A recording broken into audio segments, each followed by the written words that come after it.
Well, what do you say about a week like that? I'll give it one thing. It was consistent. Every single day, sharp declines. There was one exception. The NASDAQ did move higher this week, but U.S. markets moved into correction territory. Bay Street flirting with that. The Dow was down by about 4,000 points. And this is all about coronavirus and concerns about the spread of the disease and questions about what's to come. Investors selling just about everything, even gold, which saw its biggest one-day percentage decline since 2013 today. Normally, when there are worries, gold goes up. But analysts are suggesting today this is in part a month-end positioning for investors, with some other investors looking to have the cash.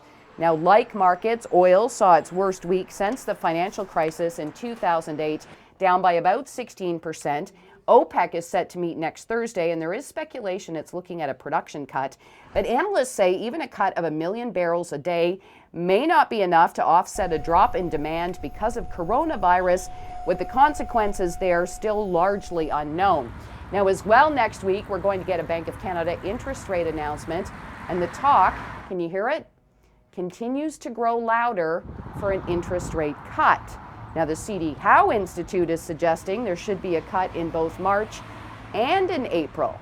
And while a case could be made for a cut after the U.S. cut rates 3 times last year, the central bank has also expressed a great deal of concern about the record levels of household debt in this country, along with a housing market that's overheating in some cities like Toronto and Vancouver.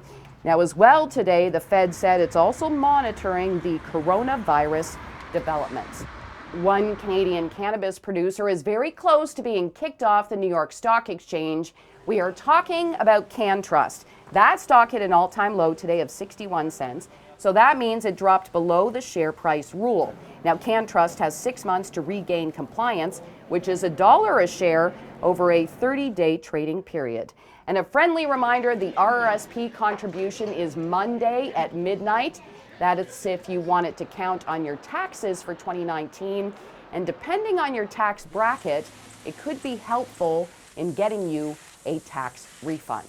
In the 680 Business Center, I'm Chris McCusker.